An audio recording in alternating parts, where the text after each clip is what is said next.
Hi guys, I'm Gabby and welcome to my channel, and if you're returning, welcome back.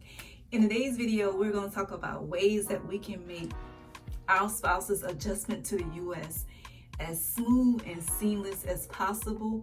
We want to make sure that our spouse enjoys their stay, they feel welcome, they feel at home, they feel as comfortable as they can. You want them to be happy and glad that they made this decision to make their new life here in the US with you. So let's jump right into this video, shall we? All right, so the first things we're going to talk about is business related matters. These are some things that you can take care of even before, or either start working on before your spouse gets to the US. All right, so number one, let's talk about the Social Security card. You can do this when you're submitting your I-130 visa petition with USCIS. There is a question on the form that specifically asks if you want to apply for your Social Security card number. You need to check yes for that answer, and what happens is once your petition and your green card has been approved, they automatically create a Social Security number for your spouse. They will create that number, that Social Security card, and they will mail it to the address that you put, to the US address that you put on your application. So make sure that your address is current and up to date. Speaking of addresses, you want to go ahead and bookmark, if you haven't already, USCIS. Have that bookmark on your computer, because in the event that you change addresses when your spouse comes to the US, they have to notify USCIS whenever there is an address change. They're supposed to do it within 10 days. So definitely keep that so you can update addresses, because you definitely want that Social Security card to come to the correct address. And even more so, you want that green card to come to the correct address, right? Right. I would highly suggest whatever address you put on your I-130 petition, you try to stay there as long as possible if you can. Like, try not to make any address changes in the midst of that. But if you can't, then make sure that you update that address change with USCIS, okay? So you can get all the notifications from them, all right? Secondly, if your spouse is a male and is between the ages of 18 and 26, they must register with Selective Services. Selective Services is some type of, what's the background story? I don't know, something with if they have to do a draft for all the males, they'll have the list of people and they can send them, but that hasn't happened in such a long time. But anyway, you still, if you're between the ages of 18 and 26, you have to register. I'll put the website that you can check out for registering with Selective Services. Make sure you do that.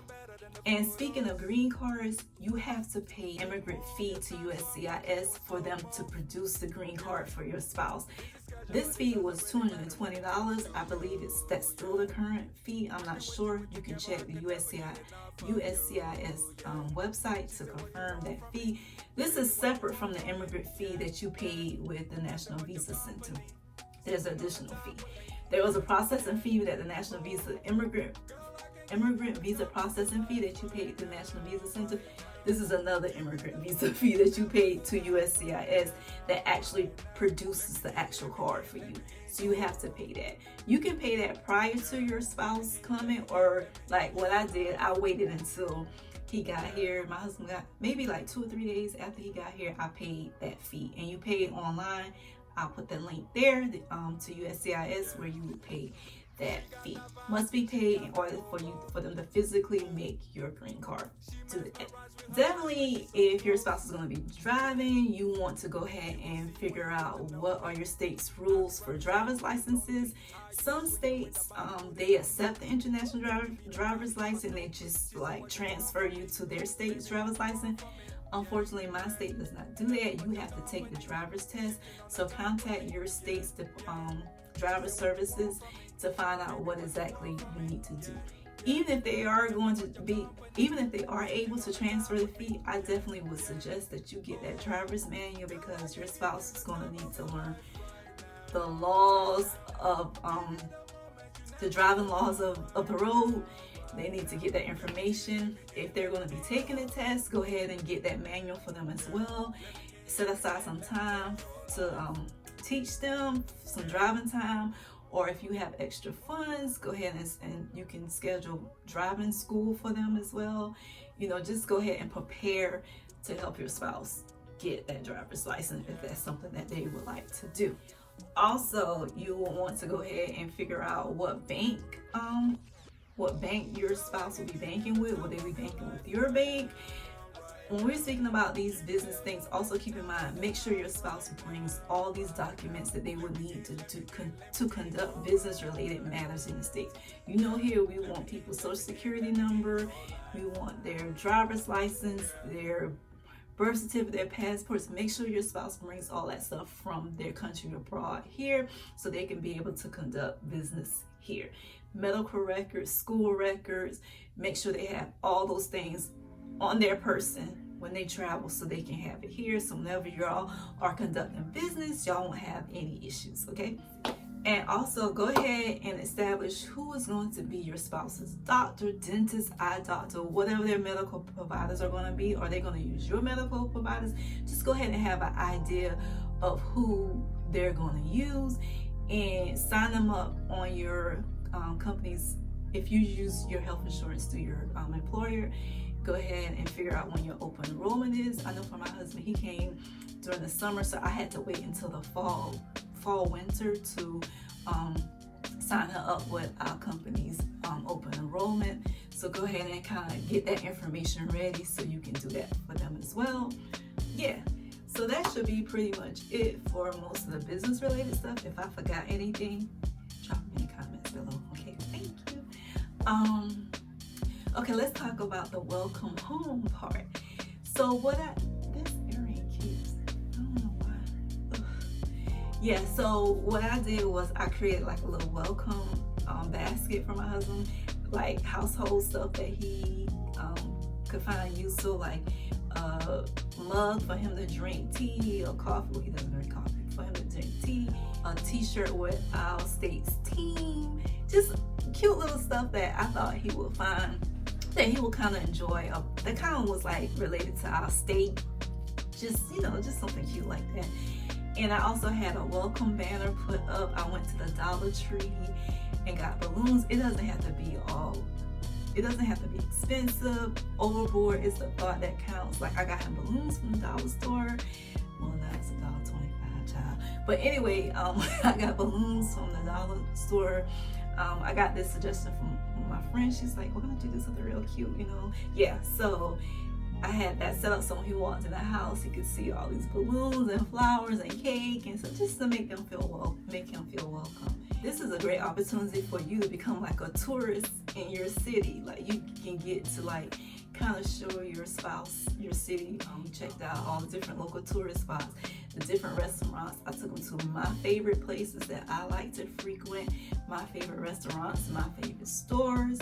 I also took the time, I don't know how this would be now, again, the times we're in, but I took the time to get a bus card and we took the bus to the mall.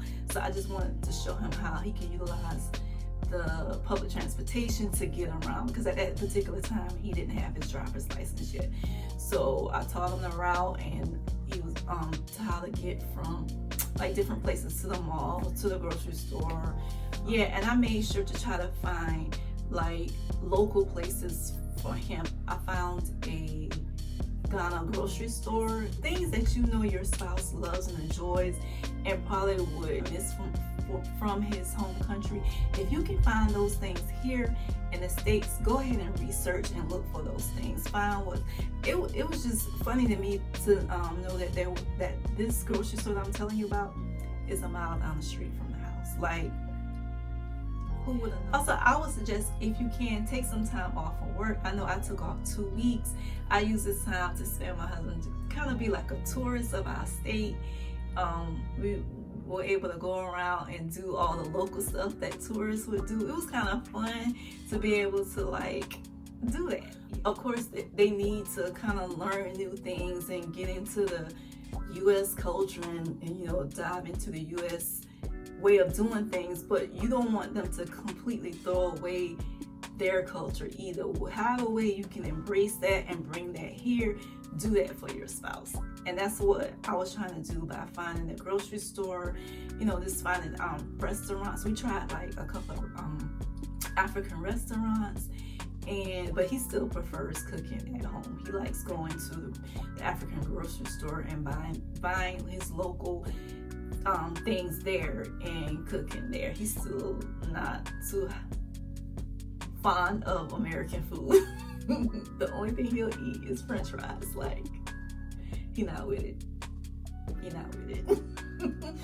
But yeah, just anything that you know that will just make it easier, because I'm telling you, they're gonna get homesick, they're gonna miss things, and you just want them to feel as comfortable as possible. And I'm telling you, they're gonna appreciate you for doing that. Yeah, so just use this time to learn the city, to show them around, show them your favorite spots. Maybe you and your spouse will create new favorite spots for the both of y'all. You may even find new things that you didn't even know about your own city that you thoroughly enjoy. So just take this time to be a tourist in your city and show your spouse around. The goal you're trying to prepare your spouse to be comfortable when you're not there. So you want to like teach them as much as you can. Don't overwhelm them though. Don't try to, like, you took off 2 or 3 days from work and you try to teach them everything in 2 or 3 days. Don't do that. You know, it's a process. It's going to take time. They're going to have hiccups here and there. It's a learning curve. You know, just be open to that and let your spouse know it's okay, that they shouldn't feel some type of way because they don't know things.